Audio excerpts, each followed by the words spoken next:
take your glasses off for it? Yeah. So today we have Kelly Walker. I know you and Mike have talked a lot. You and I have only talked a couple times, Kelly, but welcome. And thank you.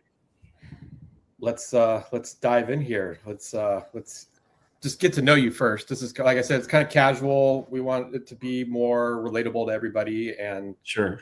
Just obviously hear your story. And then I know you've been doing a lot of advocating too, so you're a little bit on the tail end than most of the people that we've been having on. Yeah, because you can obviously travel too.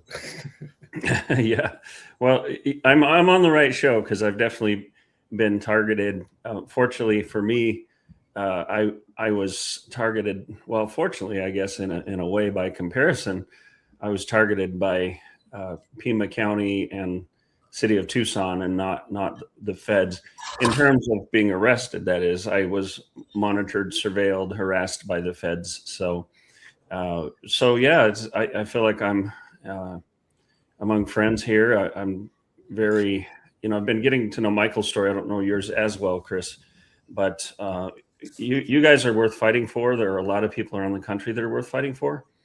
And that's something I've been engaged in quite a bit over the past 5 or 6 years. Yeah. So what brought you into this world? Let's get a little backstory for sure. People.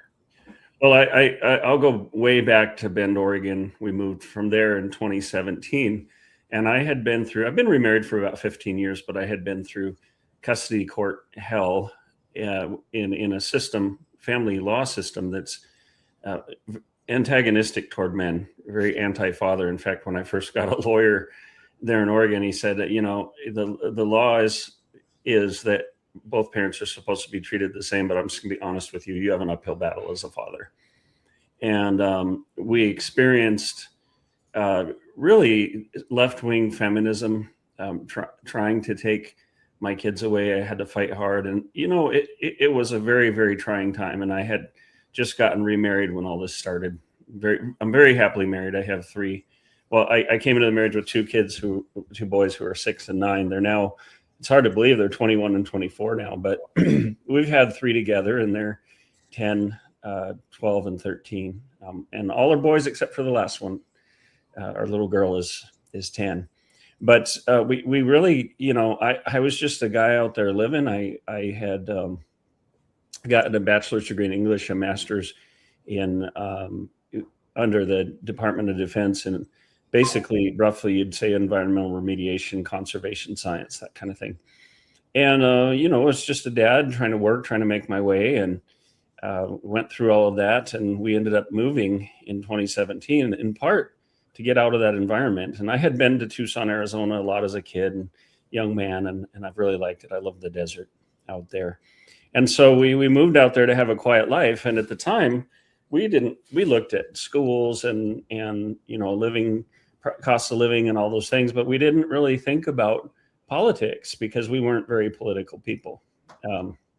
I'd say, that the term being a political person is very different now, because when you talked about being political, you were into maybe, all the machinations of voting and campaigns and party politics and things. But now, like, everything's political in the sense that all of that has reached deeply into our lives, as you know.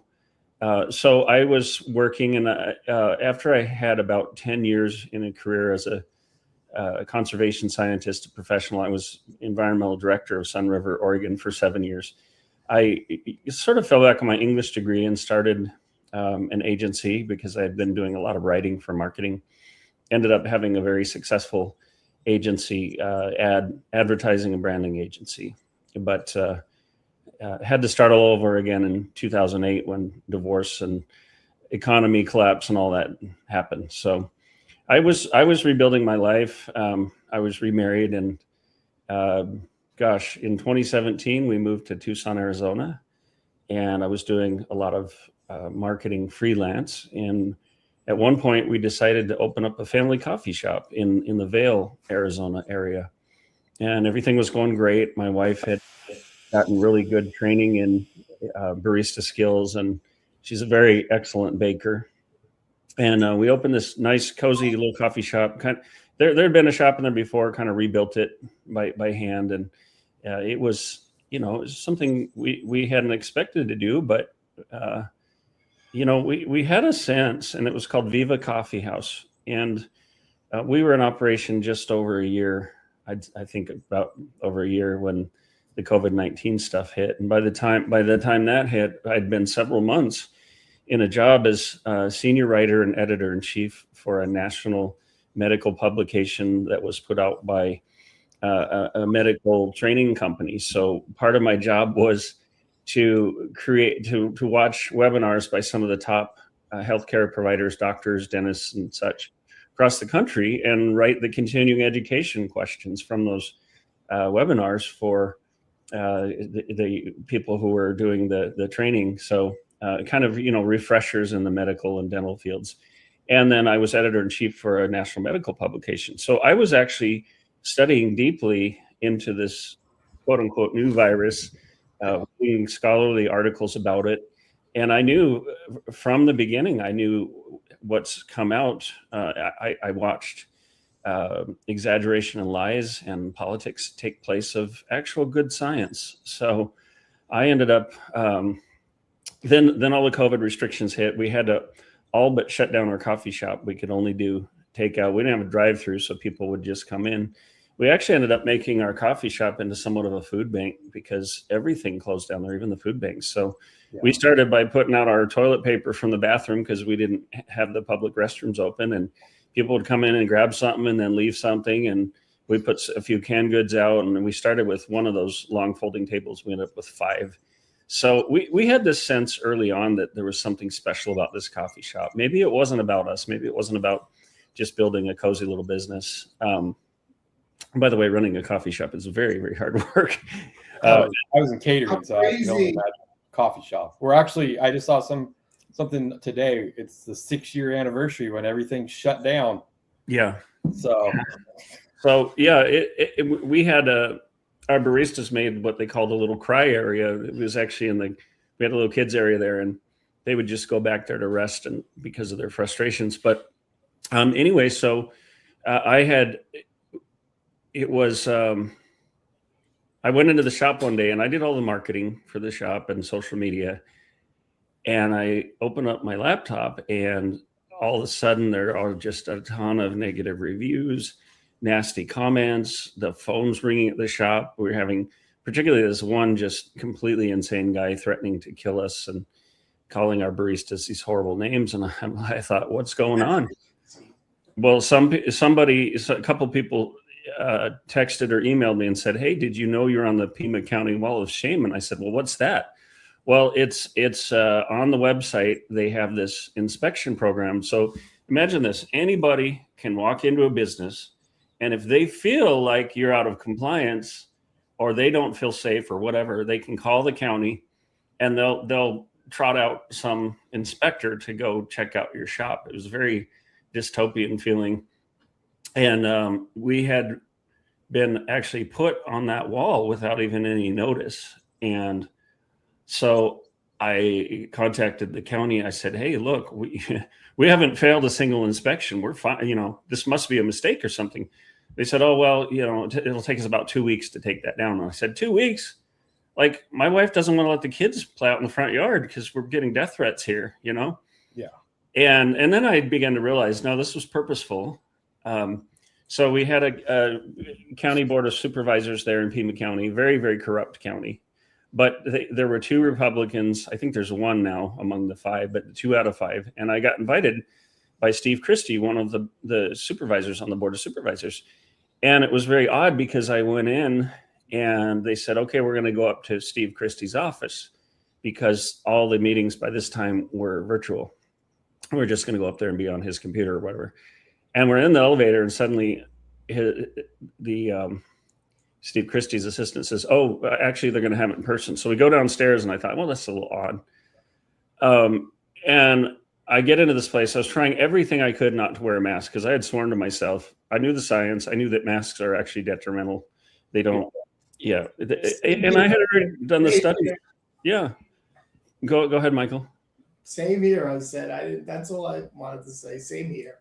Yeah, so I had done articles on the masking before it was ever required, and all the literature said no, these are universally recommended against. Generalized masking is recommended against. The only reason you really need them is like a surgeon working on someone that stops his spittle from going into the wound or whatever. Well, and those masks are way different than the stupid cloth ones too. I mean, that's yeah, that too, and even like the most the smallest pore, the smallest in a regular like dust mask. For the virus to get through, it would be like somebody walking under the St. Louis Arch, which is like 600 feet tall and 600 feet wide. So I was trying to put out this information and just tell people, look, you don't need to panic. We know this is going to be a low mortality virus. It's mainly going to affect, elderly people with pre-existing conditions. But I just watched the world go mad. So I'm in this meeting, and finally, it was the only time I ever wore a mask because I was trying not to wear it. And I said, what do you do? What will you do if I don't wear the mask? Well, we'll arrest you. And I thought, okay, either I stick to my promise to myself or I go in there and speak up, because by this point I realized I got to speak up on this for a lot of people, including our business, our baristas who are being threatened. So I go in and I actually put the mask down here because I'm like, well, I'm just going to, meet the letter of the law, but not the spirit. Yeah. And it's kind of funny. I'll tell you something I don't tell many people. I went in and sat down, and I mean, it wasn't 6 foot spacing between chairs. It was like 20 foot spacing, and all these chairs had signs on them.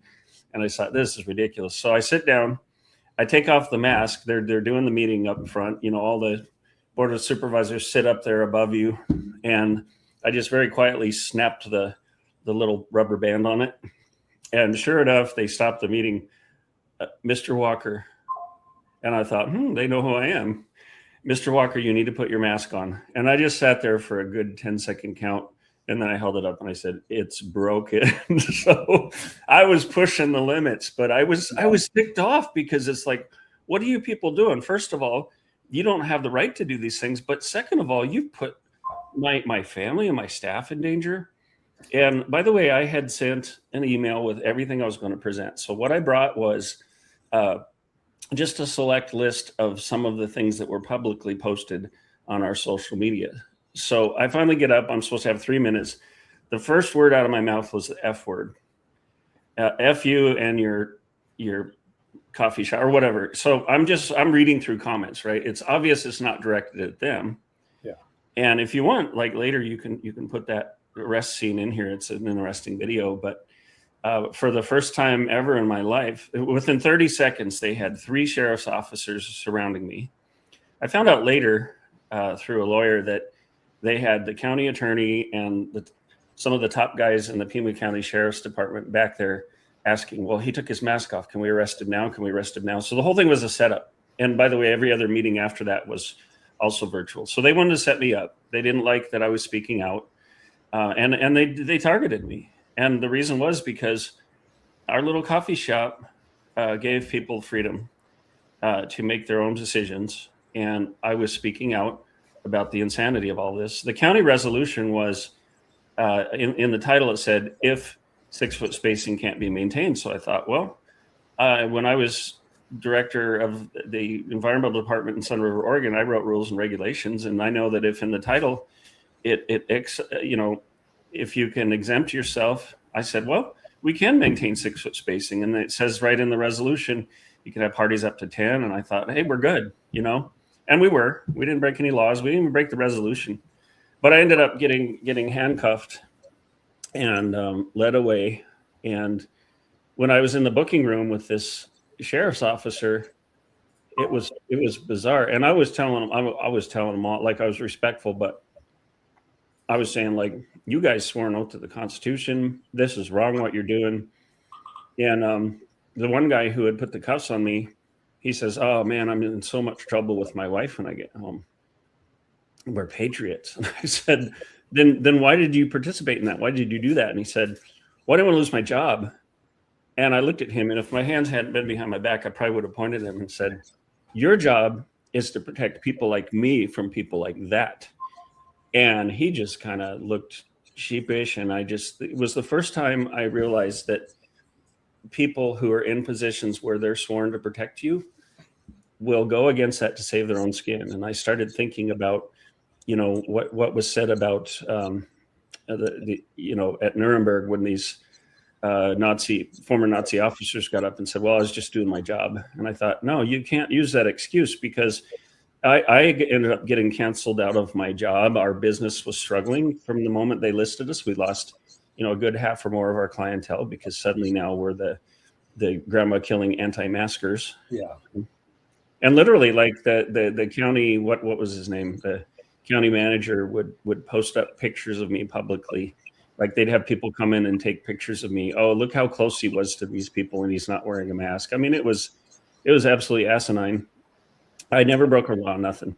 Well, so then I was released, and it was really interesting. And I don't go into this detail with a lot of people, but we have ample time, I think. So, every one of those sheriff's officers, I said, look, I respect you. I respect your office, but I think this is wrong, and you swore an oath to the Constitution. And I could tell it affected them, but they were just, following orders, and nobody wanted to risk it, So it was very interesting, because then I go out, and all this, contracted security people are like, good job, man. You stood up. That's great. I go down in the parking garage. There's this woman, she, English is her second language. And she turns out she's like a mother of 5, same number of kids I have. And she said, I saw what you did. That was awesome. And I just thought it felt like, here are all these people in the castle. There's these lords up there, these tyrants, and all the people were just like waiting for somebody to stand up to them. And so I went back to the coffee shop. It was just, I went in, it was a slow time of day. So it was just me. The barista was back there working. I sat down toward the back, and in walks Krista Reynolds. She was an 84-year-old woman who wrote her memoirs, Born to War, which you can find on Amazon, about growing up, being a child in Nazi Germany. That's a picture of her right there. And experiencing what life was like under the Nazi regime. After the Nazis were defeated, she experienced the Berlin airlift, where all the pilots came and dropped candy for the kids and things, and dropped supplies.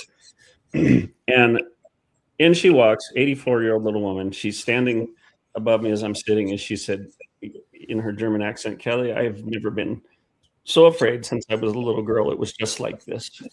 And I stood up, and I put my arms around her, and I said, Krista, you're never going to go through that again as long as there's men like me in the world. Because what I saw in this 84-year-old woman was, she reverted back to childhood. In fact, she was so scared, I found out later. She's very patriotic, married to an Air Force veteran. And she was so afraid, she asked her daughter to come take the American flag off her home, because she was afraid someone would come looking for her.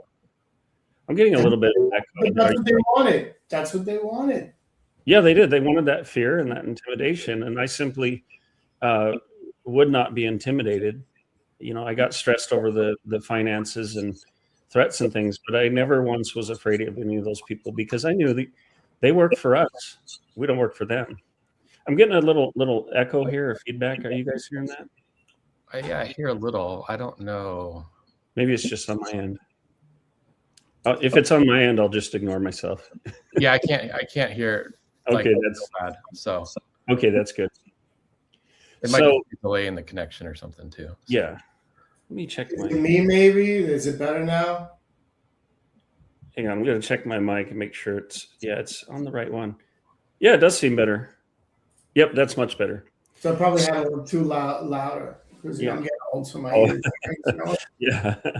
So the very next day, guys, we had lines out the door. I mean, people showed up, and what I hadn't realized at the time was this whole arrest was televised. And I could even pull it up and play it for you. I probably could find it, but anyway, let's see if I can. That was almost like free marketing. Backfire. Yeah, in a way. Free marketing for wearyourmask.com. Yeah, actually, I think I can play it here for you. Let me see if it loads up.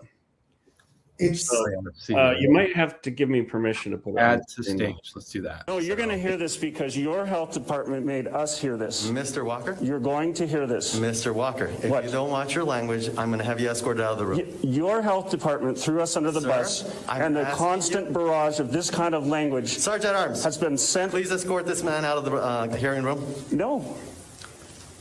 Your health department threw us to the rage Sir? mob. I've asked you to behave and to. I have a right to speak. Okay, I have a right to speak. let go of the podium. I'll censor the language, but you need to understand No. that my family has been submitted to threats. My family has been submitted to threats because of you. Death threats on my staff. You are violating my civil rights. You are resisting. I'm not resisting. I'm just strong. And you're going to hear from me. You're going to be getting a class action lawsuit. Let me get my things, please. I'll grab them for you. Is this how you want to do this? Sir, I asked you to abide by need my certain phone. rules, and you would not, sir. I mean, isn't that amazing? I never thought something like that would happen in this. Oh, I mean, just country. looking at it for the first time, you could obviously just tell that they're on power trip. Yeah. I mean, They that's were what. cool with certain people that did not have power were getting power. I remember my friend owned a restaurant in Brooklyn, and all of a sudden the state liquor authority, the people that he would throw out, like, okay, get out of here, right? I'll fix it. Now all of a sudden they have the right to go shut restaurants down. So what are they doing? It's different. Different branches are finding different situations to create power when they didn't have it. Oh, that guy was always a jerk to me because I gave him a hard time about something, and now all of a sudden, oh, I could shut him down, and they would just do it. They would just shut them down. Yeah. And you heard him, like I said, I'll censor the language. And what I meant was censor the language in the comments. But I thought even like, you know, we have to see this. The public sees it. Our kids have seen some of it on our social media. So why are you so, you know, lily-livered that you can't hear it? But, you know, he wanted to portray it as if I was cussing at them. Everybody knew I wasn't. And one of the things on my mind was I was concerned that my wife would be worried. And she had people messaging her saying, hey, your husband just got arrested. And she's like, what? And instead of being afraid, she's like, oh, they just made a big mistake. They just poked a lion. So I was angry, but mainly angry because I saw what they were doing to other people. Because by this point, people were coming in and telling us how bad things were. And I knew, with my science background and my career, I knew that it was all a lie. And so the very next day, like I said, there were people out the door, and one of the people was the Pima County Sheriff at the time, Sheriff Napier, who was a Republican, a rhino, you know, but he just came by because I think he knew that they had messed up. And it was very odd because he said, you know, did my officers treat you with respect and all that and so on and so forth? And I said, yeah, but, you know, they did the wrong thing and they know it. And the charge ended up getting dropped, but strangely enough, it hasn't been taken off my record. So, which we would find out later. But so I sat there for several days. We had this round table near the entrance, and imagine I'm just sitting there and people are streaming in one after the other all day long. People are praying over me. They're telling me their stories. They're just like, it's constant daily. And my dad was a pastor for 50 years. I know that, like, you start to take on people's feelings. You start to get emotionally invested in this. And I would say after several days of this, it was all shocking. I mean, you can hear it on the video. I'm a little short of breath. Like, it was so unexpected. I got into anxiety, and it was just overwhelming. And during this time too, our coffee bean supplier canceled us very publicly. The people we had trained with that we considered friends, they chose politics over people and said nasty things about us. So, but fortunately I had prepared for that because I thought that might come, and we had something already lined up. But it just became this game of survival. And after several days of this, I was, you run on adrenaline for a while, and then I was exhausted, and I remember I fell down on my knees in the coffee shop bathroom, and I just said, God,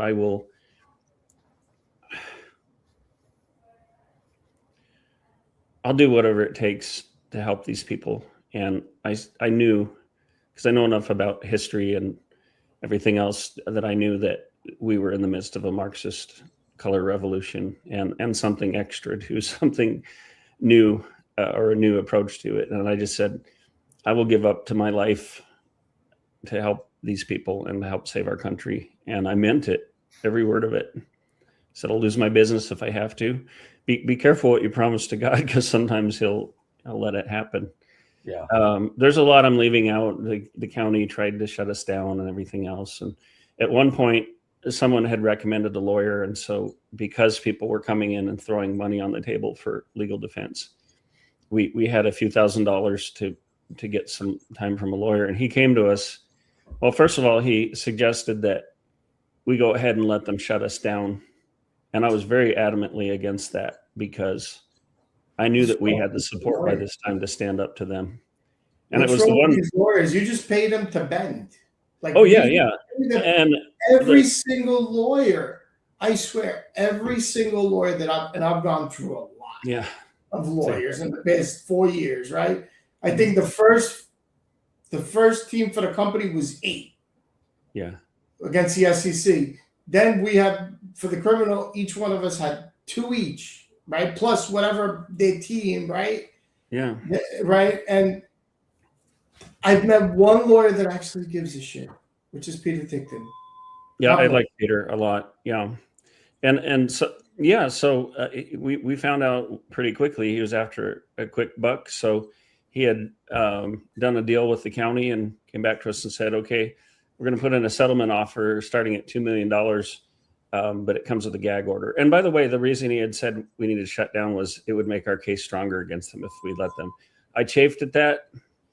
And so I think it was 3 or 4 days we were shut down. And the whole time I just thought, like, this is a mistake. This is a mistake. We're backing off, and we shouldn't back off, because we have, from little old ladies to veterans and active law enforcement too. They all supported us. And some of the guys came, like a couple sheriff's officers came by, and one guy said, I would have quit my job before I'd have done that. And this Ryan Rohr guy apparently got kind of blackballed by the others because everybody knew it was wrong. Think about it. Dropped, like I said. Chris, if Dr. Ron's monoclonal centers would have been nationwide working, Kelly would still have his coffee shop in Arizona. I mean, COVID just right? Think about it. Like it's crazy how it's like the 6 degrees of separation that everybody has that falls into one common trend, which was something that was coming, that was foreseen, that was going to happen, because it was planned for Hillary to unleash it to make us good little soldiers. Yeah. I mean, it just destroyed everybody in so many. What you were just talking about, Kelly, but then also with Dr. Ron, how the government took them down, and then all the people that were trying to do like for my situation, like thought they were doing the loans correctly. They got advice from the actual banks, and you just have this oversight that wants to destroy, because it's just about. Yeah, it was all highly planned, and it was orchestrated so well that similar things happen all over the country. So this lawyer comes and says, I'm going to put in a $2 million settlement offer. And gosh, do we need the money? And then he said, well, but it comes with a gag order. And I had people saying, like, oh, you can't say anything, but other people can, and use the money to fight. And I went home to my wife, and she said, without even thinking about it, no, we're not doing that.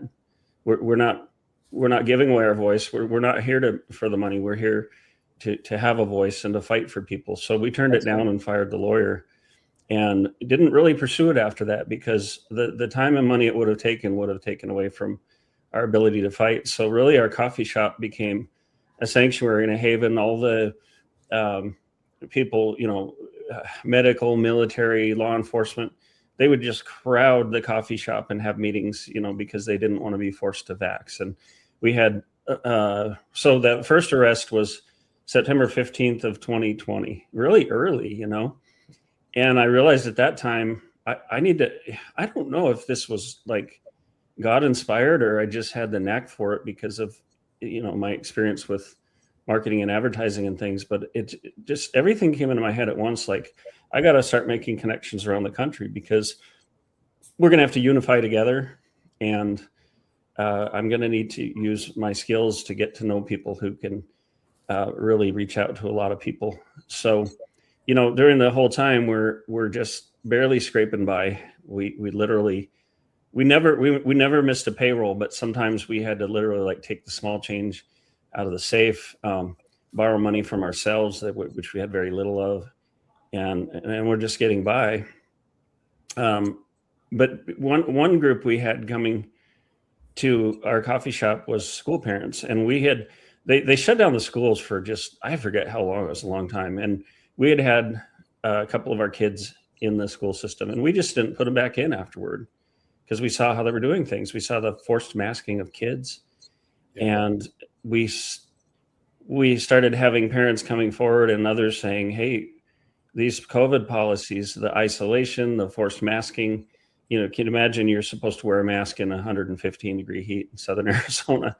Yeah. But just the feeling of social isolation was driving kids to suicide. In fact, one kid in our own neighborhood there in Vail, Arizona, we had heard that he went out in the desert near our home, like in the arroyo right by our home, and shot himself in the head. We found out much later that the circumstances were that he ran away from home. The police went to collect him, and he said, I can't go back there. And he shot himself in the head. And it turns out he was stuck in an abusive home. And now that he couldn't go to school or anywhere else, he just felt trapped. And I was at that time, before I got politically canceled out of my job for not being pro BLM and all that stuff. I never brought politics into the job, but they ascertained that I wasn't. I was writing about, how, let's say, the dental practice, kids can't see their doctors and dentists anymore. So doctors and dentists can't, there's fewer reports of abuse because they can't see the bruising or the cuts inside the mouth. And just the psychology of it all and how it trapped abused people in those abusive situations. And, teachers, doctors, dentists, all those people could have reported these things. So abuse skyrocketed, youth suicide skyrocketed. You can go back and look at all the stats from that time. They just went up and up. And so we ended up speaking out against the Vail School District and other districts because we were saying, look, you're getting millions of dollars to keep these CDC policies in place, and it's killing kids. You got to stop. You got to have some reason in this. And, again, I was already targeted, but even more so then. So to make a long story short there, we had some picketing around some schools. One of them was Mesquite Elementary, which was very close to our coffee shop. There was a time when a 7-year-old boy made a stand and he wouldn't leave the office because he wasn't going to wear a mask. And his mother came in crying and asking for help. So I went over with a bunch of other people and we picketed. That same school was involved, I think it was September 2nd of 2021. So almost a year later from that first arrest, a school father called me. He said, look, they forced my son to wear a mask. And I thought, here we go again. We're making a stand. I'm going to call the police and report child abuse. Because not only was he forced to wear a mask and he's being quarantined and missing a field trip for the second time, missing another 10 days of school. He said, but he took it off and threw it in the nurse's trash, and they made him fish it out of the dirty trash and put it back on his face. I said, that's child abuse. So I ended up going with another dad, and we sat in an office meeting. We're never told, oh, you can't come in here or anything like that. And sparing all the details, he called the police. The police refused to come out on a report of child abuse. They said, no, it's too controversial. We're not coming out. What we didn't realize, because I was doing an Instagram live, was that the police were watching it. The FBI was watching it, because by this point I was on lists, And so we sat there. I called a state senator. I called a sheriff's lieutenant who was a customer and a friend in our shop, and got advice for the dad. I said, well, they're saying, get the paperwork on how you appeal this and the rationale for quarantining your son, and then they suggest you leave. So we did that. We got the paperwork. We left. They went out. The school district went out the very next day and completely lied to the media about it. They portrayed it in this way: 3 large men stormed a school, tried to kidnap a principal. The police came and they fled. Tried to kidnap and handcuff and citizens arrest on a on a school principal. That could not have been further from the truth. And by the way, people started coming to me and saying this principal, Diane Vargo, she had a record of locking kids in closets and forgetting about them. She dressed in a provocative manner. I have to wonder, this is just speculation, but was she one of these, you see a lot of kids getting arrested in schools. Yeah. And she also had a felony on her record for serving alcohol to minors. And I'm like, wait a minute, she's a principal of school. She has a felony for serving alcohol to minors. They're going to trust somebody like that. So the whole thing was very unfair. So we left, and I got a call that day from the police saying, we want to question you. I said, well, I'm on a date with my wife. We'll have to catch up later. Well, they went out and hunted down each one of us fathers. It was a Sunday, like 3 days after this occurrence. I'm having a movie night with my kids on a Sunday night, and I get a knock on the door. There's 5 police officers there, 5, to deliver a misdemeanor 3 trespassing paper ticket. I mean, it's literally from traffic court, and it's less severe than loitering. So, I mean, in the statutes, it's like between a parking ticket and loitering, literally, but 5 police officers. And I have video of that too. And I was saying, okay, what's the probable cause? Why are you here? Well, I don't know. I was just sent out here. I said, well, then you can't arrest me if you don't have probable cause. Oh, well, blah, blah, blah. And I said, but you weren't there. You don't know what we called you guys about them, and you didn't respond. Finally, he said, you're going to sign that paper or I'm going to take you to jail tonight. And I'm saying, like, you guys swore an oath. This is wrong. I would push it just to the point where I would almost get arrested, because it's like, this is wrong. You don't do this. You don't ignore citizens when they report child abuse and then selectively come out and go after us. But this is what we saw, was the police were acting like security guards and thugs for the school districts. So long story short, I ended up. Cops that wanted to make a name for themselves. Yeah, on the other ones they didn't want to, that had different beliefs, and the ones that thought they could leapfrog career advancement by being POSs, right? Yeah. Or the guy that just got bullied in high school and he became a cop, and now he's got a chance to beat a bully back times 10. Because now COVID allowed police officers to arrest you at will. They could just, I mean, it was crazy. No probable cause, ignored our calls. It was obviously targeting. And I found out later, like, the FBI had been monitoring me. There were a couple times where they identified themselves. Another time I went out and there was a big van with antennas all over it. It's like, I knock on the door. Hey, you guys want some coffee? Oh yeah. What are you guys? Oh, well, we work for the CDC. And it's like, yeah, right. Here, enjoy a cup of coffee, you dirtbag. No, I was always, polite. But so some time went by. I ended up, they tacked on other misdemeanors, like disrupting an educational setting, which you can watch the whole video of that encounter. Nothing like that happened. We literally sat there and talked. That's it.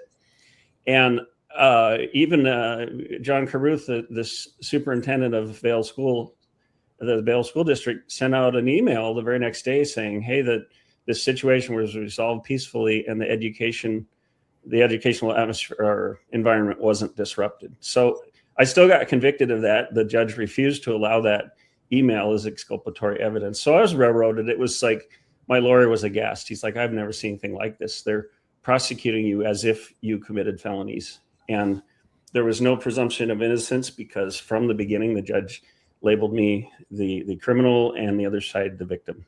From the beginning. I mean, it was extremely and then I'm sitting there in court, and my lawyer had said, we have a video of the whole thing. You'll be okay. But, at worst, you'll get a little ticket, $250 fine. And then I'm sitting there 3 days for a parking ticket, basically. And I start to realize she wants to throw me in jail. sure enough, sentencing comes. I get a chance to read my statement before she's sentenced. I talk about the suicides and how somebody had to speak out, and the kid committing suicide in our neighborhood, and everybody was moved. But even the judge, I could see, but she had her marching orders, so she ended up sentencing me to 100 days in jail and almost $10,000 in fines for sitting in an office. I had no priors, no record, nothing, and it was a railroad job. And I'm sitting there having hot and cold flashes. I'd never, like, they're actually going to send me to jail. What does my family do? Like, we're already struggling financially, but now, they're going to be deprived of my income. So in the meantime, because of the threats intensifying and our, this is another story, but our coffee shop was literally taken over by antagonistic, let's just say antagonistic family members on my wife's side, who did this out of fear, not because they're left wing, but they literally changed the locks on us.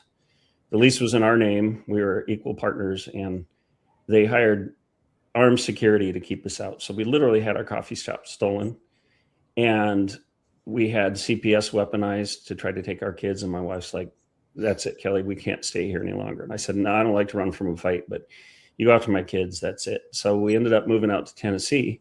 And during that time, I was in the appeal period, and the lawyer said, "Well, you're going to win this appeal hands down. It's ridiculous. I've never seen anything like this. Go to Superior Court. You're going to win it. Absolutely no chance that they're going to win the appeal." But we're out here. We moved. We had to pack up everything we had. Fortunately, I had gotten a really good freelance gig that gave us the means to move out, but still we're, on a tight budget. So I'm out here thinking, okay, I'm in this appeal period. I realize it's $10,000 retainer just to start for the appeal. I thought, oh my gosh, but something inside was prompting me, and it was something deep. I didn't come up with it, and I have been moved several times to do things that go past my comfort zone. Like the first time I kicked the health inspector out of our shop, I had never done anything like that before, and so I just had this strong urging not to appeal and to fight and not to go to jail. And I started reading on it. I read about how Samuel Adams and John Hancock defied a warrant by Governor Gage. Samuel Adams sent back the message to Governor Gage: "Tell Governor Gage it is the opinion of Samuel Adams to no longer insult the feelings of an already exasperated people." And he said, "I have already made my peace with the King of Kings." So that was a very eloquent 18th century way to say, "Go screw yourself," So I'm praying about it and everything. And what really showed me it was the right way to go is when I found out that it would take a $10,000 retainer just to get a lawyer. But then the Arizona or the city of Tucson or whomever actually stole the $10,000 out of our home sale against the Arizona Homesteading Act. We were $3,000 into a lawyer. We had to get a lawyer just to be able to close on the home. $3,000 in, we said, "Okay, what about the $10,000? The lawyer says, "Oh, you want me to get that too?" I'm like, "Are you kidding me?" "Oh, no, I just want them to have it." But when we lost that $10,000 and we're like, this is pointless to keep paying legal fees, we're going to spend more than we get back, I just said, okay, we don't have the means now to even go appeal. So it made the decision for me. But I had looked from Cicero in ancient Rome up to the founding fathers and beyond, and just realized not only do we have a right to stand up to unjust authority, we have a duty to do that. And the founders said that very, very clearly. So I said, they're the criminals, not me. There's no way I'm going to jail. There's still a warrant out for my arrest in Tucson. I can only be extradited from Pima County, but we're out here. We've been through all this, just years of hell. And so Barry, tell us what you're doing now with the People's Tribune and all that. So just real quick to finish that part off. We both had PTSD. A car would pull up to the house, my wife would have a panic attack, and it's like the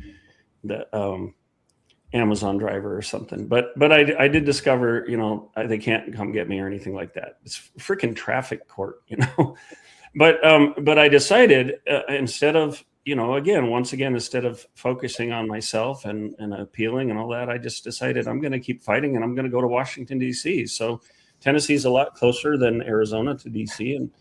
And I wrote to several members of Congress about what had happened. They asked me to present what I had. I ended up forming a coalition with some friends and contacts, and we went up to D.C. and Jim Jordan was the first one to have his staff contact us. We gave him all that information. Jim Jordan's, the Judiciary Committee had talked about how parents were targeted. By this time, it's coming out that this was of federal origin. And you can go to realfreedomtalk.com and look at the Parents Demanding Justice page and see how all of this was federally orchestrated. But I was in the fight. I co-founded Parents Demanding Justice Alliance with Sam Sorbo and some others. And we just started meeting. We've met in the West Wing of the White House since Trump was elected. We've met with Ed Martin, who was the weaponization working group head, until that just quietly was taken away.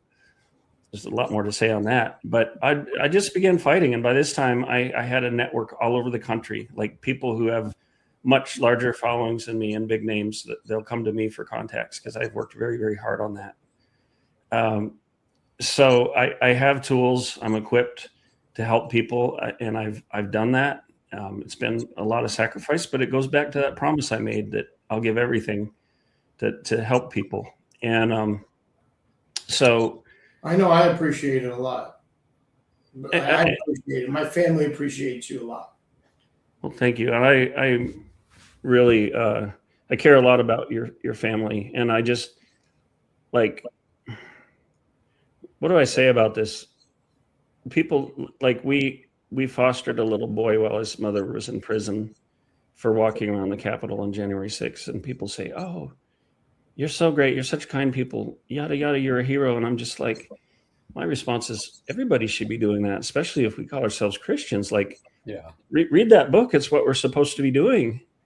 And I see a lot of, form and very public open prayers and declaring things and all this just show from people who aren't going to go out. They would pass by on the other side, from the wounded man in the ditch. They're not Samaritans at all. It's very much, look at me, look how pious I am. And that goes right up to the White House. So if you've seen the White House advisor, Paula, what's her name? It's a joke. This is not true religion. True religion is helping the widows and the fatherless in their time of trouble. And that's not just specific. It's helping people in their time of need. Matthew 25, Jesus says, did you visit me when I was in prison? When I was naked, did you clothe me? And it's not a sense of like, oh, I got to do these things to earn my salvation. It's more a sense of like, if you're open to having Jesus Christ in your life, you're just going to be motivated to do these things because you're going to feel what other people feel. So I also started working some with David Summerall, stophate.com. I've helped him help January 6th hostages and former hostages, you might say. And together we kind of came together with a very similar idea, and we founded the People's Tribune Council, which harkens back to the tribunes of Rome. And it's not the modern sense of a tribunal like a military court. The tribunes in ancient Rome were put into place after the plebeians, or the common people, got tired of being abused and having no rights under the wealthy elites. And the tribune, it was a very interesting position because they had the force of law behind them. They could actually veto something by a consul or something by the wealthy upper classes. They were required to keep their door open day and night so people could come in and get help. They could offer sanctuary to people. And it wasn't sanctuary where necessarily they could say, well, we're going to pardon you, but it was sanctuary to slow things down and say, let's look at the facts. So with that and a lot of things our founders said, I wrote up, and you can see the People's Tribune Council.com. we drafted a letter to President Trump and we said, look, we want the people to have a voice. We've got very experienced people like Alex Newman, Sam Sorbo, me, David Summerall, others that would serve on this Tribune Council to inform the White House, to work with them, to be a liaison to help people and to avoid the abuses that we're seeing now. Because how much have Congress and the Senate abused their power, and others, government officials? I mean, look at what Merrick Garland and Lisa Monaco did by targeting the parents. Look at what's happened to you guys. So it was very interesting because then, so this information about this started to get out, and General Mike Flynn, someone had sent it to him. And so he went on, I think it was Steve Bannon's show, and said, hey, we need like a group of people who will interface with the president. And he was basically saying this concept. So we got in touch with him, and he said this, he asked about it because he wanted to make sure it was organized and well thought out. And it is. And I even wrote a second version of Thomas Paine's Common Sense, but applied it to the present. So there's a lot of work and research that went into it. And I know General Flynn is behind it. It stalled out a little bit because frankly, this administration isn't doing what we elected them to do. And that's the sad thing, because we've brought all this to the DOJ. And at first, Ed Martin was very much doing what the executive orders mandated, what the office was created to do. But my first sign that something wasn't right was in July 15th of last year. I had organized a press conference on Capitol Hill. Representatives Andy Ogles and Andy Biggs sponsored it. We had Moms for Liberty, Moms for America, all these organizations there, full media, and held this press conference in the Capitol Triangle. And suddenly Ed Martin couldn't go. And I thought, well, wait a minute, it's in his job description. It's right in the marching orders to help the targeted parents. Someone told me that day that someone named Todd Blanche had prevented him from going. And, you know, it's very busy. It's a lot of work helping people. So I didn't know all the who's, but I said, well, maybe I need to talk to this Todd Blanche guy, because Ed Martin absolutely should have been there. I learned that another person who really wanted to go, who was working in the government, was told not to go, and literally broke down and cried because this person wanted to be a part of it. So that was my first sign that something was wrong. Then I started hearing things like, I think Peter Tickton has said publicly, some media figures have said that their opinion is that Todd Blanche is deliberately thwarting President Trump's agenda, and that he's a Democrat operative. It is interesting because I think till 2024 he was a registered Democrat. And I'm going to. He defended Trump, and I think he defended Trump against Daniels thing. Yeah. And maybe that's what makes him like him. But I have to claim to be agnostic, because I can't say, but I will say, you know, the appearances are not good, because why did he keep Ed Martin from going to that? And then on January 23rd. I was going to Washington, D.C. for an event. It was probably my 6th or 7th time there. And there was this guy named Vance Day, who's senior counsel for Todd Blanche. And we had been moved from talking to Ed Martin to this guy. I didn't know who he was. I knew he was like a retired federal judge from Oregon who had been arrested and convicted for refusing to do gay weddings. Apparently got a pardon, and Donald Trump brought him into the DOJ. And he'd been nice enough on the phone, but I said, I'm going to be in DC. I'd like to stop by and visit if you're available. And he said, yeah. And I thought, I need to just be face to face with this guy so I can see if he's on our side or not. He had told us that we were going to have an October 15th hearing with Pam Bondi so that Sam Sorbo and I and a couple parents could get up and tell our stories publicly. That was canceled with no date given for another one. No even mention that we're going to redo this. And the excuse was they yes you to death. What's that? They yes you to death. You prepared probably a lot of time in preparation. Yeah, we did. And then suddenly it's just off the books. And then I was in Washington, D.C. on October 7th at the Senate hearing where Pam Bondi got up and testified and said that the targeting of parents has been taken care of. It's over. It's done. And I'm like, no, it's not. The hell you say. It's gotten worse for a lot of people. And I thought, what's going on here? Like, this is either Pam Bondi doesn't know what the hell's going on, or she's trying to take victory laps where they're not merited. And meanwhile, we've had at least 2 parents who've committed suicide out of despondency. We get reports all the time. You know, Sam Sorbo and I were helping a lot of people personally, one at a time, and it's gotten worse.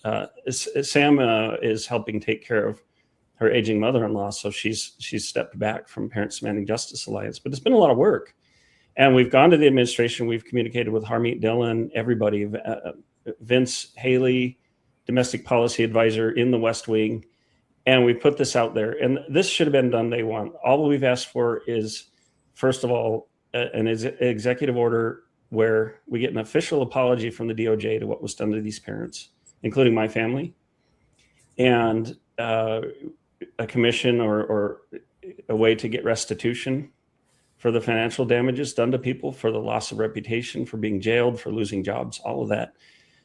And we're talking like maybe 60 people. And Ed Martin was on the path to that. And then I'm in this meeting with this guy, Vance Day. And first of all, I realized to my shock, and it was horrifying, let me tell you, because you think like, okay, I'm in the DOJ, now it's under the Trump administration, so these guys are on our side. This Vance Day guy started using the terrorist word again in reference to parents. And I'm like, I thought I need to record this, because this is not good. And he said to me, well, Kelly, you know, you wrote this article giving an ultimatum, and I have a master's degree in terrorism, and the response across the whole DOJ was, we don't negotiate with terrorists. I said, wait a minute, where's the threat? The article said, nothing's been done. We've been very patient. You've broken promises. If by January 15th, nothing substantial has been done, we're going to have no choice but to go to the media and tell them you haven't done anything. Where's the threat in that? That's nuts. I mean, you blew the lid off something, and he still works there, and he hasn't been fired, right? He hasn't been accountable for that. You blew the lid off something that, you did a James O'Keefe on them. Basically. Well, yeah, and I wasn't even intending to do it. Like, I have a little micro recorder, and I left it in the car, but I just realized I got to record this because this is really bad. And the one thing I didn't get on the recording, which actually prompted me to start recording on my phone, was he said, Kelly, you got to understand the DOJ is like a big corporation. Pam Bondi is the chair of the board of directors. She doesn't know the day-to-day workings. We briefed her, and I thought, good grief. He's talking about what everybody's saying on social media, that she doesn't know what's going on. And then he said, Todd Blanche is like the CEO, and then the rest of us run the company. And I'm like, this is really bad. But then he goes into, and I refuted the domestic terror thing. And I thought, this is exactly why we're in this place, because you took free speech. The DOJ took free speech and portrayed it as terrorism. So here we are again. What, DOJ hasn't changed? And then he starts to say, oh, well, this is a state issue. We can't do anything about it. I said, no, it's not a state issue. I said, it's in the executive order. He says, well, prove it. The feds were behind this. I said, well, you can look at my case. You can look at all the cases. We produced a dossier. He played ignorant on it, because you go to realfreedomtalk.com on the Parents Demanding Justice page.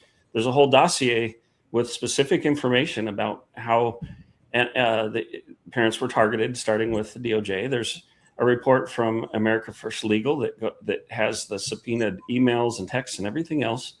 And it's very well established that this was all orchestrated by the feds. And this is why we had a weaponization working group. This is why we talked about weaponization of the federal government. So I'm in there and I'm just shocked. And I'm like, they're going to try to weasel out of this. And then I said, okay, I don't really have to prove anything, because this is why we have the executive orders. This is why we have the weaponization working group. And I said, but we gave several of the cases, including mine, to Ed Martin. And then he looks at me with this look of disgust, and he says, yeah, well, nobody knows this yet, but Ed Martin's no longer over the weaponization working group. I said, what? Well, what's he doing? I don't know, some sort of pardons or something. And I knew at that point, Mike, I know you got to go soon, but I knew at that point. Yeah, you can stay on with Chris. I'll stay on, because obviously. Yeah. So I knew at this point that Ed Martin had been taken out secretly. The weaponization working group shuttered. And I found out later, even President Trump didn't know this at the time. So it's January 23rd. I'm like, oh my gosh, I just found out something the nation doesn't even know. And I think he slipped up because I think he didn't realize how connected I am. I'm just some podunk dad coming to talk to him or whatever. And at one point he said, well, Kelly, what do you want? I said, I want my life back for my family and for all these other families. And I want the justice that's due. And he said, don't expect that from the DOJ. We're not here to give you your life back. And I thought, you son of a gun, you got pardoned. You got a swanky job, which we're all paying for. And you're going to tell me don't expect your life back? You son of a bitch. Sorry for my language. But I don't care how nice of a guy he is. He calls himself a Christian, a Republican. You're going to sit there with no show of emotion on your face and tell me don't expect your life back when you just got yours back. And I left there, and the whole anxiety, the PTSD is flaring up again. I called Peter Tickton and I told him about it. I called another journalist who sat down with me for 2.5 hours and did an interview. I disclosed some of the recordings through Emerald Robinson, and it got a lot of attention. I think a lot of people still don't realize there's no weaponization working group. She was on it. She was on it for days. She wasn't on it like she was. And so this is an injustice for you guys too, because Ed Martin's supposed to be working for you. But I can tell you right now, Ed Martin has zero power. Any power he had was stripped away from him. And I have to say this. I think Ed's a really nice guy. I like him. But unfortunately, instead of blowing the whistle and saying, look at what they did, he was appearing in pictures with Todd Blanche and saying like, oh, there was never anything wrong. Well, I know because I was there in a meeting when real estate people were coming in. I think probably Christine Bish, who's running for Congress now, with dirt on Adam Schiff. And then I watched in the news, suddenly Blanche isn't investigating Adam Schiff. He's investigating Ed Martin. And then suddenly that went away and they're best friends. And I thought, and now yesterday, George Santos. No, now the university's going after Ed Martin. I forgot the headline yesterday. Yeah, so it's he obvious. He was very stern with his telling us not to do DEI policies. Come on. It's obvious what happened. You're going to get him on that. Todd Blanche protected Adam Schiff and threatened Ed Martin. If you don't go along, we're gonna get you. We're gonna get you. Okay, so I left that meeting and I decided I got to make at least some of this public. I have much more. And this Vance Day guy starts texting me, why would you do that? What would you expect any good to come from this? And first of all, I'm like, I'm really insulted because you referred to parents again as terrorists. But now it's a double insult because what you're saying is because I went public, which legally DC's a one party consent state for recording. I was in my legal rights. And because I let the public know what you actually said, now you're going to come to me and say, don't expect anything to come from this. Like you have a legal obligation to do this. I don't care if you like me or not. I don't care if you're offended or not. You don't get to be that little king and wave your scepter and say, nah, you're not going to get service because you pissed us off. And so very interestingly, this other very high powered journalist, I'm not going to say who it is yet, but talked with me for 2.5 hours. And this journalist was really pissed off, said they all need to lose their jobs, starting with Vance Day. And he came back on his defensive and said, oh, well, I didn't mean Kelly. I didn't mean Kelly was a terrorist. But then he switched to, there were reports that he claimed that I threatened him. Well, good luck with that because I recorded it and I didn't threaten anybody. And I just thought, if these are the people who are on our side, where does that leave us? And I know that Roger Stone, Peter Tickton, others have gone to President Trump and told him about the plight of the parents. So the ball's in President Trump's court, and I wonder if he's going to do anything. And we were promised an apology by Pam Bondi. That never came. And when I was in Vance Day's office, he starts playing this. It's probably going to come out for the 250th anniversary, but I'm just going to call it a propaganda piece where Kash Patel and all these other people, big names in the government are talking about what a wonderful job they're doing and how, we're here to protect the people and protect their rights. And I just thought, this is all BS because they haven't done those things. Even, everybody thinks, oh, J6ers, they're off the hook, right? They got a pardon. No, they just got out of jail. They got to get out of jail-free card, but they still have felonies on their records. They can't have firearms. They can't vote. They have trouble finding a job. The stigma is still there. What they need is a pardon of innocence, because we know J6 was a setup. We know that FBI had almost 300 agents there. Antifa was involved. They need to be exonerated. And so, but the problem is now the current administration said, literally, I think Pam Bondi called them the administration of mercy. Meanwhile, they're not only not helping the targeted parents, abortion protesters, others. Tina Peters, who I know, sits in prison, and they're not doing a damn thing about it. In fact, they took out the one guy who was tasked with doing something about it, Ed Martin, and they're attacking him. So I can only conclude, Chris, that the DOJ is just as corrupt as ever. And I will challenge Todd Blanche personally to sit down with me. I had heard secondhand that he was really upset about the things that Van Stay said. But if he wants to deny that he's thwarting the president's will and obstructing people getting justice, then sit down with me face to face and explain yourself. And let's talk about a plan for actually delivering these parents and getting people like Mike a pardon. Yeah. And, during this time when the government was shut down, supposedly they didn't have the time, yet they pardoned George Santos. They pardoned some guy from Honduras or something. The message is they have time for their buddies. They have time for the elite. But the rest of us, they don't care. And that's pathetic. We don't have a republic. If that's the case, we don't have a republic. We have an aristocracy. And this lands squarely on Donald Trump's shoulders. And he needs to show that he actually does care about the people, that he's aware of these things that are going on under his watch. Because if he doesn't, then it falls on him.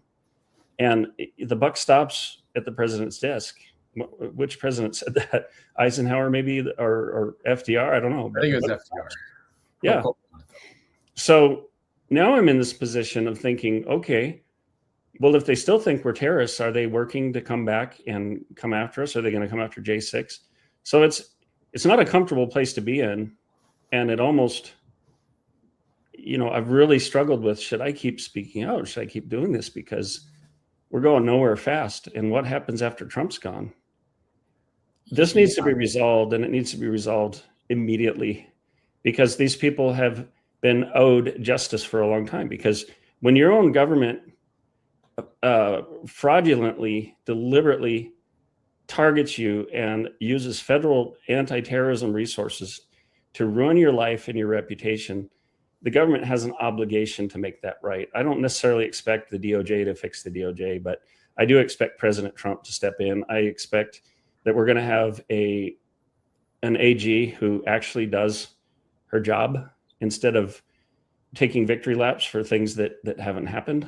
And these parents are angry. So as a representative of Parents Demanding Justice Alliance, one of the things I said in that article giving the January 15th deadline is, I don't want to see parents coming up and picketing at the White House or launching lawsuits. They took that as a threat too. I wasn't saying I'm going to lead a J6 style group or a big protest. I was just saying, look, people are pissed off because, like, one of the parents who came to that July 15th press conference, he went back home and faced retribution for testifying in front of Congress. And nothing's been done about it. Nothing has been done about it. And I'm tired of the excuses. I'm tired of the lies. And a lot of people are seeing it. They're seeing that, hey, even under Trump, people are not getting justice. And, something Ed Martin told me, and I'll say this publicly. Ed Martin told me in a meeting that we have 10 different ways to free Tina Peters, and we've only tried like half of one. So the question I would ask is, why haven't we done the other ones? Why did you get George Santos' butt out of a sling when he admitted to crimes? Well, because he's part of the GOP, right? But what about Tina Peters? You can say all day long, President Trump, free Tina Peters, but you have the power to do it. I know this. I mean, why don't you explain that? Because obviously, even for me, I'm learning by the day. And normally, when I don't talk on one of these episodes, is because I'm taking it all in, because it's fascinating to me. One, because my wife and I have lived it, just like Mike's family, him. But and we're going through it right now. But also, I mean, everything that I've just read for Tina Peters, obviously it's a state case, and there's all this back and forth about what federal can actually do, blah blah blah. And I want to. I'm just asking because I'm an idiot. I want to know because I think people want to know what other ways are possible to get her. Well, here's the principle that we need to firmly establish, and I want our members of Congress and the Senate to find their balls and start fighting, because here's an analogy: if Hillary Clinton hires a hitman to take someone out, right? Well, you can arrest the hitman and say you murdered someone, but isn't ultimately Hillary Clinton at fault? And I just pulled that name out of a hat. No, just a random John Doe. Not because of anything we've ever heard. No, not because of anything we've ever seen. But here's the thing, okay?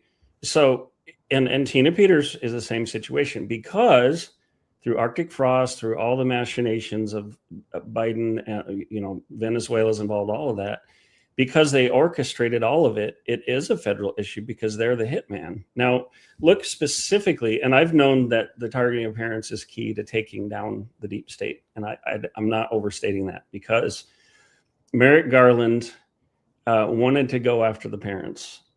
The DOJ lawyers said, you don't have a constitutional basis to chill their free speech. Basically, you can't do it. There's no legal justification. So what did he do? Well, you can see the emails, you can see the messages. He ordered the DOJ to look for a, quote, federal hook. He was still trying to find a way that we could get the parents.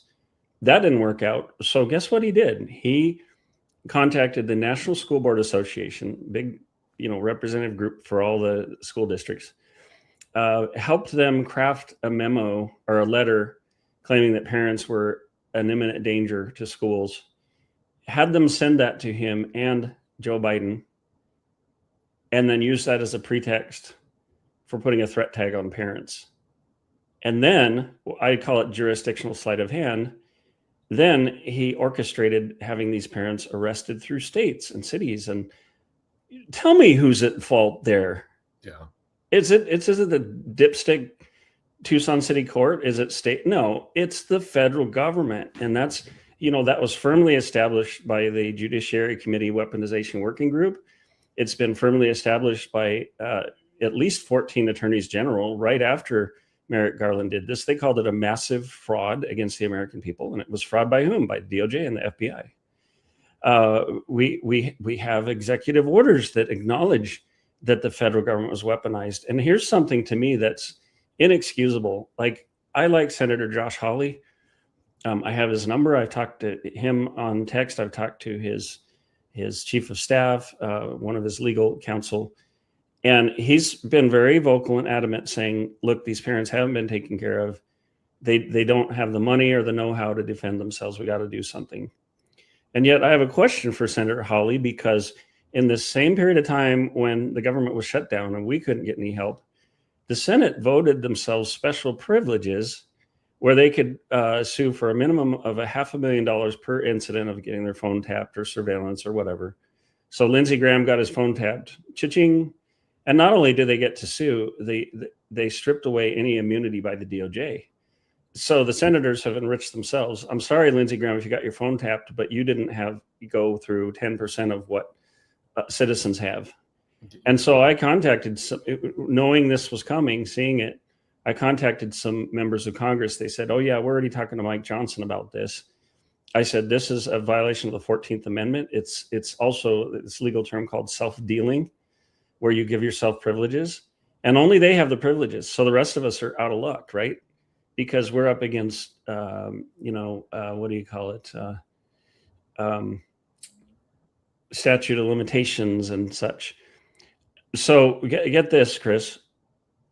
The Democrats, Republicans, every single member of Congress voted against this to repeal it, this thing that they put into the budget. Every single one. They all recognize this is as corrupt as it gets. Well, Lindsey Graham and John Thune somehow got that killed. I'm not political enough to know exactly how they did it. Yeah. So I talked to somebody prominent and I said, hey, you'd know their name. I said, this is really bad. Like, what about the rest of us, including you? You were targeted, right? And they said, oh, well, no, I talked to President Trump about it. And Lindsey Graham, this just establishes how much we get for restitution. And Lindsey Graham is going to amend that, and it's going to pull a lot of us in. Well, that hasn't happened. And so what we see is there is an elite class that gets dealt special privileges. In this case, they gave it to themselves. And the rest of us, we're treated like dirt. And I'm just speaking frankly here. And I know, like, some of the people in DOJ already don't like me because I've spoken out, but they're no better than the people that I dealt with in Pima County, Arizona. They just want to shut you up. They want to take care of themselves. And I would like to be wrong. I would love it if DOJ came back and said, you know what? Yeah, we need to get on this. We need to do this.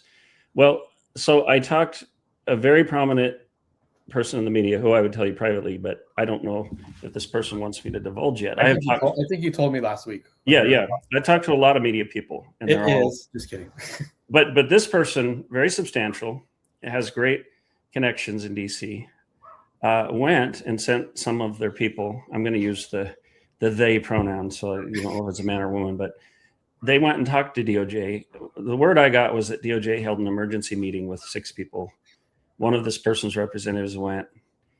And when I was, in this January 23rd meeting, I was told all the things they can't do or won't do or don't want to do. Suddenly, now that I've released some recordings, we're talking about, I think we could put 3 lawyers on this for the parents. And, let's schedule that hearing for April. And let's talk about restitution. And I'm thinking, again, insulted, because I came to hear to you kind and cooperative, even offering to help, and you slam the door in my face. And now that you've been exposed for what you said, now you're going to find out, oh yeah, after all, we can do something. The American people deserve better than this. Yeah, we really do. And it's just, it's shocking and saddening and very, very frustrating that this is happening during the Trump administration. Like one of the parents told me, Chris, he said, in some ways, this is worse than the Biden administration because at least we didn't expect the Biden administration to do the right thing. So, yeah, I mean, from my not standpoint, but just obviously I'm not in the weeds as deep as you, but I'm just kind of hoping, and I hate to use the word hope, but like the DOJ was the federal government alone, but then the DOJ is just such a machine.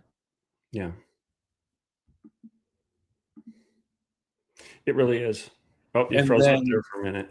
I also, if you look back on Trump's first term, it took him over a year to kind of get some justice reform going with the First Steps Act.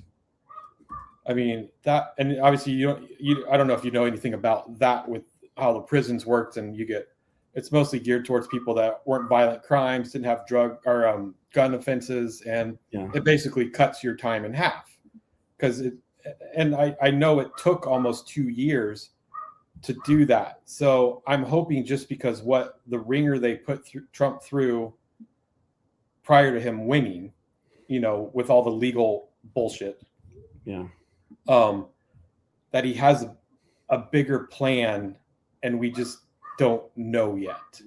And I'm hoping the pressure you keep putting on and everyone else, and just the voices we can kind of keep bringing helps push that along. And that's just, you believe there is a larger plan? I hope so. I hope so too. And I want to give the benefit of the doubt, and I respect the office, but I've heard for years about, trust the plan, and you may not be talking about this, like the Q theory and all that, but then there are others. But here's what I don't understand about that. Okay, maybe there's this plan, you're gathering evidence, but why can't we at least get the apology? Why can't some things happen that don't require a huge plan? Why can't we get an executive order? Why was Ed Martin taken out of the picture? How's that part of the plan? So I wrote an article, Chris, in the very first issue of Freedom Talk magazine, which came out October 2021. And the title of it was How to Murder Millions. And it was about, really during the time of COVID, how governments take control, and how when tyranny creeps up, one of the parts of the article was that people in Warsaw Ghetto, Soviet gulags, all these different situations where democide has happened, or mass murder of citizens, where basically authority has gotten way out of hand. There are some commonalities they have. And one of them is, like in the Warsaw Ghetto, the Jewish community as a whole was very negative toward the people who were trying to get together resistance, smuggle guns and all the rest, who were saying, look, they're going to exterminate us. And they said, oh no, they're just, don't be unreasonable. And only when it started to happen did they take up arms and support the resistance. But by then they put up a great fight, but by then it was too late. And I'm not, look, that's a historical thing. I'm not advocating taking up arms against our government, to make that clear. Yeah. But another thing was that some of the Jewish rabbis had this delusion that someone was going to come save them. And it might have been God. It might have been sort of a Maccabee type character. But there was this idea that there was a plan. And I just saw such parallels. And that's what concerns me, because even back then, and I started hearing about Q theory and the plan, and I wonder, like, are we putting our hope in a myth or an expectation of, and then people, after a while, when nothing happened, they started saying, well, no one's coming to save you. I would like to think there's a plan. I have not seen the evidence of it. And I've seen some predictions people have of what's going to happen and on certain dates, and then it doesn't happen. So I think there is the distinct possibility, and I think it might be likely that we've been given this false hope that there's some grand plan. Meanwhile, we see Adam Schiff get out of hot water, James Comey, nobody's been arrested, nothing's happened. Yeah. And a lot, they've put a few token people up, to fall on their sword, but there's still a lot of people in the Epstein files that are being protected. So I kind of use Occam's razor and say, what's more likely, that people are being protected, that we're all being denied justice because there's an elite aristocracy at the top and they all protect each other, or is there some grand plan? Yeah. And I mean, obviously some of the stuff with not Schiff, but like Covey, they tried, and then you have the other side and you have the judges there basically working against them. So, I mean, I know Roger Stone's been very adamant about that kind of stuff. Because Roger Stone's the first one that started advocating for us. So I do have somewhat of a acquaintance, I would say, with him. And I know he's always been right on stuff. And I remember when all that stuff went down with Ed Martin, and, I don't know. I mean, he's still obviously in the pardon. I don't know if it is a bigger thing because they know pardons have been kind of lagging along. It's just one of those things. There's not a lot of transparency in federal government. And I mean, I get it, because some things shouldn't be disclosed because of, just for issues with knowledge and people abusing it or whatever. But I don't know. I would just, Chris, all I want to do is help people. And for me, it's very simple. Let's just do the right thing. And here I am 6 years into this, and it's all these twists and turns and convolutions, and the amount of work I've had to do, and the people to get to know, and the politics and all of it. It's extremely tiring, and it would just be so easy to do the right thing. But I would, again, just say to Todd Blanche, sit down with me as a representative of people across the country and tell me why Ed Martin was gotten rid of. Tell me why nobody's gotten restitution or, apology or any of that. Where I'm sitting right now, that meeting felt awfully threatening to me. And it was all smiles, at one face, at a couple points, Vance Day and I were getting a little red face because I think we were getting frustrated with each other. But I don't want to see some glitzy, highly produced little documentary on how great our country is and how wonderful we're doing when I see people coming to me all the time saying, I can't support my family because of what the government did to me. I'm going to jail. I'm in prison. You know, Lauren Rodriguez, her husband Keone, had to report to federal prison on December 19th. Why doesn't he get the same privilege that George Santos got or others? Like, who is determining? My wife is now in a halfway house. She just spent a year at a camp. I'm so sorry. And it's one of those things. If obviously there's so many people trying to make noise, and then there's people that are able to make noise, and you need a voice to get. It's one of those. If they don't know who you are, they can't help you. It's almost. I say this probably on every episode. If Kim Kardashian never stepped in for Alice Marie Johnson, she would probably still be in prison right now. So obviously, with the Santos, you know, there was a lot of people that he worked with that were advocating, that had a voice, and it's one of those things. If you can't break through that, okay, and I get that. I mean, that's fair. However, yeah, I mean that's just coming from me as an outsider, not like I said, in the weeds. I talked directly with Ed Martin. I've met with him 2 or 3 times at least. Now Todd Blanche certainly knows my name, and they knew enough to see this article I wrote on realfreedomtalk.com, and I think it also went on to Gateway Pundit. They know who I am, and I've brought up your names. I'll bring yours up too. I've written articles about Keone Rodriguez, about Michael. I've brought his name up many times, written articles, gone on media, talked on shows about it. There's no way they don't know about this stuff. And there's really, in my mind, no excuse. Yeah, maybe they have a backlog. I've offered to get people together, even lawyers who will volunteer their time to help process this. It should be happening, and it's not happening. Well, we had a Zoom with somebody else that's a big advocate, and they basically made it sound like there's about 200 or 2,000 pardons that have already gone past Martin and Alice Marie, and now they're just being vetted or whatever's happening at the White House through counsel like David Warrington and those guys. So is that the holdup? Like, I don't even know. Do you know anything about that? Like, I don't know, because I can't get a straight answer out of these people. Yeah. And here's what I suggest. And again, I'm not a lawyer. I'm not a government official. I'm people have said, like, you're a statesman. I'm a writer, all the rest, whatever.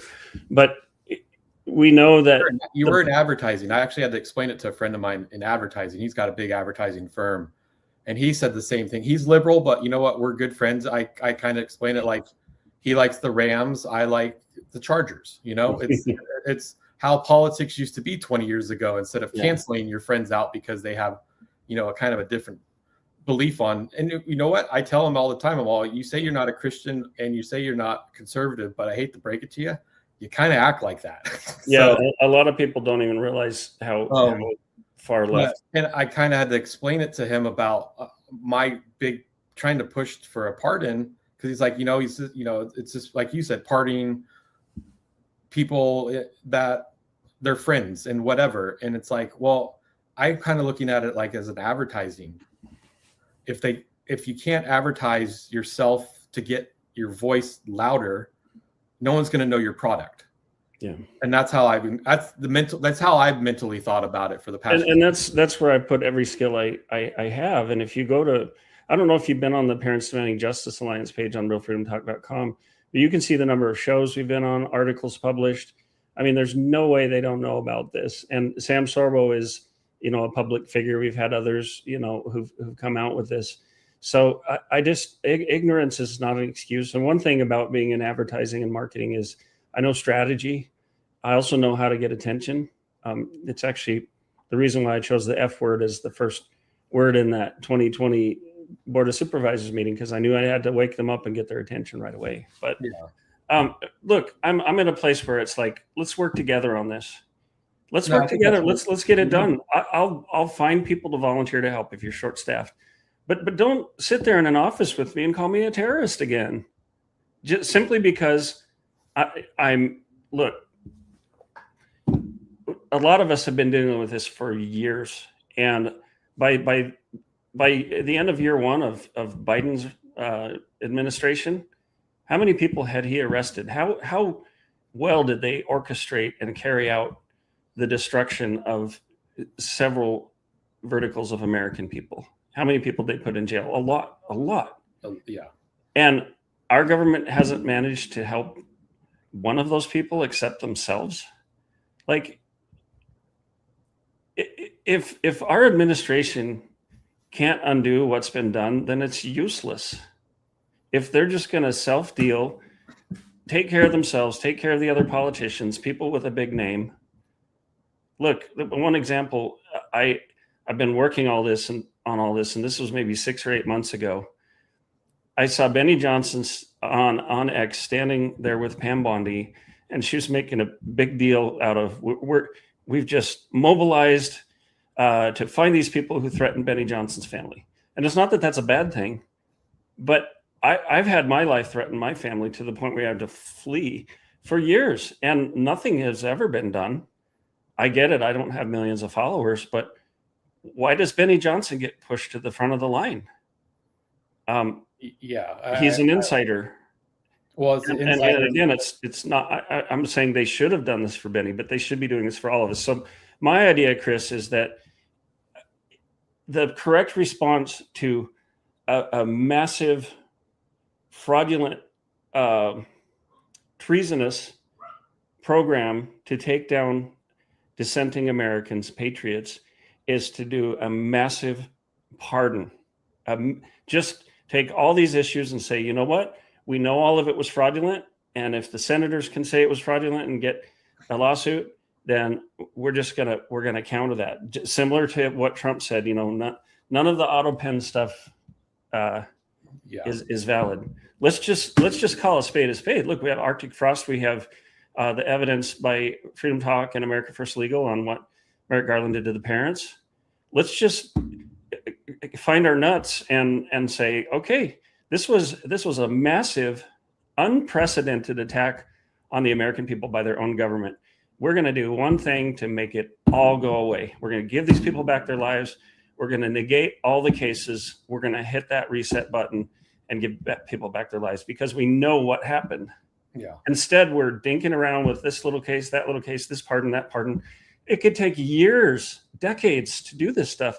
But what was done to us took months and weeks. So, I'm a pragmatic man, but I've had government officials tell me what we can't do, but I'm saying we can do a lot. We can acknowledge, just like the Senate did, just like Congress members have done, that there was a massive conspiracy against the American people, and we can undo it. And President Trump, I challenge you to do that. Not that he would hear this, but we got to build up our audience a little bit more. So yeah, but we do. I've made some decent contacts. I think outside the box, like I told you, I took it on like more as a marketing. Even I don't like to use that word because I'm more just trying to get seen. Get us all seen. But obviously, in the beginning, it was to get my family seen. So, I really hope like there's a bigger play, and like how you said, like mass pardons. I don't know. We're coming up on a 250-year anniversary. That'd be a great time to do something like that. But It's just more about hope. Like, what are they trying to do? So, and here's the thing about this country. It's like, I believe it's James Madison said, the people are the only legitimate fountain of power. This is a government of, for, and by the people. So it's up to us. And we do have the right to be supervisory. We have the right to evaluate the conduct of our rulers, as I think John Locke said. Instead, we're acting as if it's some privilege, and please give us some of our rights back. So we need to be adamant. We need to be up there in demanding answers and not be shy about it. Because at this point, what do we have to lose? Your wife has been, what did you call that place they put her in? Oh, it's a Bureau of Prisons, but she was in a camp. So it's the lowest level like no bars. It's kind of like Do you feel like she got due process? we were forced into plea. Yeah, by the Biden administration, by the Biden DOJ, right? Oh yeah, I mean, Okay, so it was basically what happened to General Flynn. General Like, Flynn, yeah. they threatened charges against my mom. Had nothing to do. She's 78 now. Like, we had no more money to fight. We had dealt with the court-appointed attorneys for 3 years, pretty much prior, and they weren't doing anything. Every time we'd ask them to do something, they would just ask the judge to be removed from the case. Yeah. Because over in Hawaii, that's all those panel attorneys are. You look them up, and they're personal injury attorneys. Yeah. So, I mean, we fought, and my wife and I are very, very strong-willed and self-made business owners as well. And like we fought tooth and nail. And I mean, I did not want to plea, but we had no other option. Well, and that's what happened to a lot of J6ers, is they were threatened with really bad things if they didn't cooperate and do a certain plea. But I'll tell you, this is the kind of stuff that they do in communist China. And I still do some work for the Epic Times. I've worked for the Epic Times. I worked for another organization that was very anti-Chinese Communist Party. And actually, when I showed that arrest video that we played to a group of Chinese expatriates, they were shocked. They said, "This happened here in America? How does this happen in America?" And so you're being threatened if you don't fold. And that's the kind of stuff that happened in the Soviet Union. It's the kind of stuff that happens in China.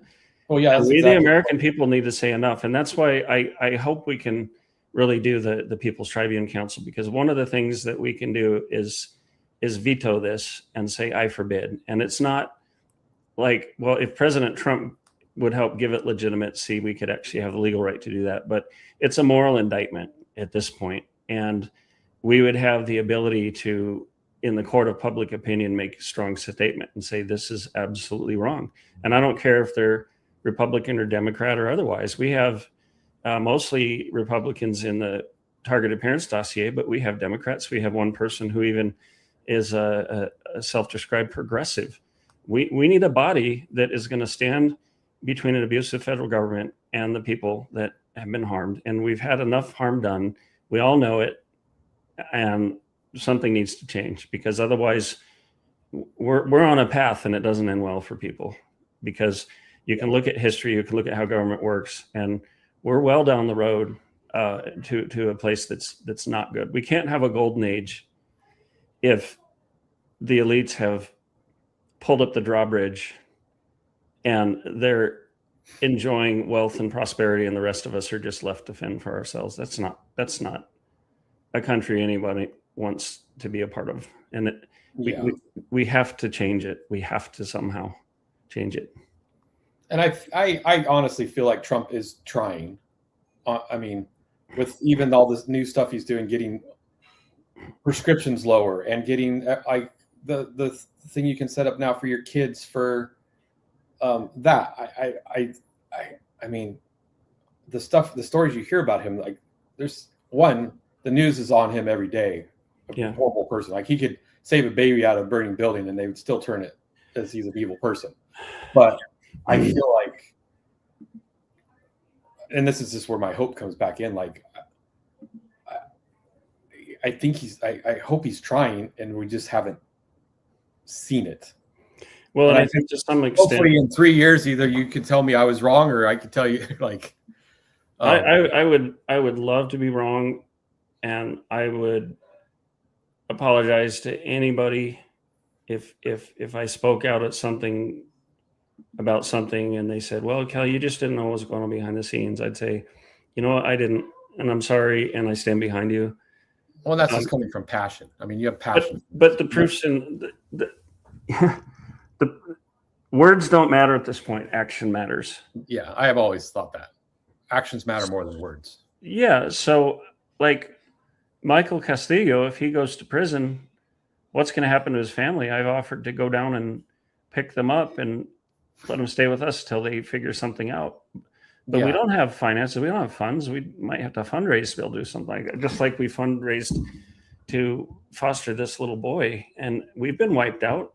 Our home's gone. Our finances. We have one vehicle that's right now having mechanical trouble. That's got 255,000 miles. Like, here's the thing: we have done everything, and I don't mean just my family. I mean, like, American people. We stood strong and firm, and we held the line during the Biden years. Yeah. And we took the hits, and people went to prison, and people lost everything like we did. Why should the government do any less for us?